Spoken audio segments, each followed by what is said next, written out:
विश्वविनोदिनि नन्दनुदे गिरिवरविन्द्यशिरोदिनि वासिनि विष्णुविलासिनि जिष्णुनुदे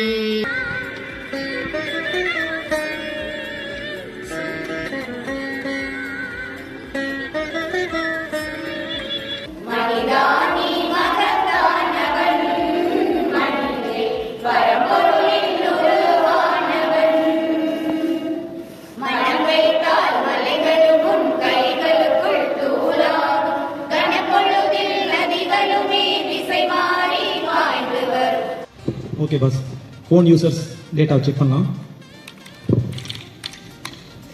pass, நம்ம target 3 பேரும் ஒரே வீட்டில் இருக்காங்க, சேம் ஃபேமிலி மெம்பர்ஸ்.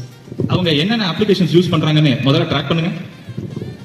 பாஸ், நம்ம ஃபர்ஸ்ட் டார்கெட் ரியா ஸ்வீட்டி. அதிகமாக யூஸ் பண்ணுற ஆப் இன்ஸ்டாகிராம். வீட்டில் என்ன பண்ணிட்டு இருக்காங்கன்னு கேமராவை ஆன் பண்ணி பார்க்க போகிறோம். பட் கேமரா ஆன் பண்ணால் ப்ராப்ளம் ஆகுது, லீக் இஷ்யூஸ். நோ, எந்த ஒரு யூசரும் அப்ளிகேஷன் டவுன்லோட் பண்றப்ப யூசர் பெர்மிஷன்ஸ் நம்ம கேட்போம். அதுல ஃபர்ஸ்ட் வரது கேமரா ஆப்ஷன், மைக்ரோஃபோன், நெக்ஸ்ட் வந்து அவங்களுடைய பர்சனல் ஃபைல்ஸ், அடுத்தது பாத்தீங்களா அவங்க டிரான்சாக்ஷன் ஹிஸ்டரி. இப்போ அவங்களோட முழு ஜாதகமே நம்ம கையில் இருக்கு. அதில் 8 மணிக்கு ஸ்கூலுக்கு போகிறான், சாயந்தரம் 6 மணிக்கு வரான். மிச்சம் வீட்டில் இருக்க டைம் ஃபுல்லாக இலவச நேரத்துக்கு தான் பாஸ். அப்பப்போ ஹோம்ஒர்க்கும் பண்ணுறான், அதையும் நமக்கு எடுத்துடலாம். All your data are being tracked. So we should be wise, and you are digitally wiser than our generation. So be wise when you use the technology. நேர்த்தியான தொழிலதிபராக முயற்சி செய்து உயர்வை பெற்ற கலாமாக உங்கள் விருப்பம் போல் பயிற்சி செய்து மேன்மை பெற வாழ்த்துகிறோம். நன்றி. தைசாதம் ஒரு பால கூட உருப்படியா உன்னால பிடிக்க முடியல. எப்ப பார்த்தாலும் தைசாதே சாப்பிடணும். தைசாதம் எல்லாரும் கிளாஸ்ல என்ன கிண்டல் பண்றாங்க மேம். அதை தெரிஞ்சுக்கிட்டு ஸ்கூல்லயும் பஸ்லயும் எல்லாருமே எனக்கு கிண்டல் பண்றாங்க. உன் ஃப்ரெண்ட்ஸ் கிட்ட பேசுறேன், இனிமேல் நிச்சயம் வச்சு பேசக்கூடாது.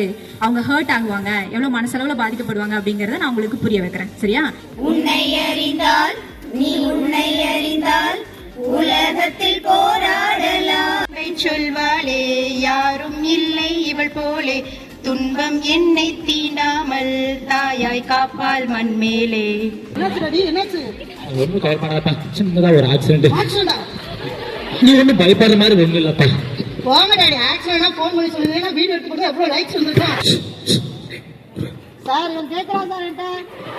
இந்தாங்க சார். ரொம்ப நன்றிடா. ஏதோ நீ எக்ஸாம் எனக்கு காட்டுனதுனால எக்ஸாமில் பாஸ் ஆகி நல்ல காலேஜாக சென்னையில் போய் சேர போகிறேன். நீங்க 12th முடிச்சு வேற காலேஜ் போகணுங்கிறீங்க. ஆனா நான் இப்பதான் 10th முடிச்சிருக்கேன். இன்னும் நான் 11th 12th வேற படிக்கணுமே. என்னது 10th பார்த்து எழுதுனா? 12th நான் எடுத்த மார்க்குக்கு எனக்கு அண்ணா யூனிவர்சிட்டியில் இன்ஜினியரிங் காலேஜ் கிடைச்சிருக்கு. நான் ரொம்ப ஹாப்பியா இருக்கிறேன்.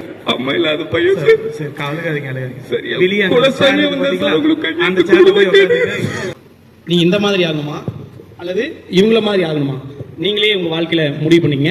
I wish all of you a happy Children's Day on behalf of the Rajendran family. Have fun today. Thank you.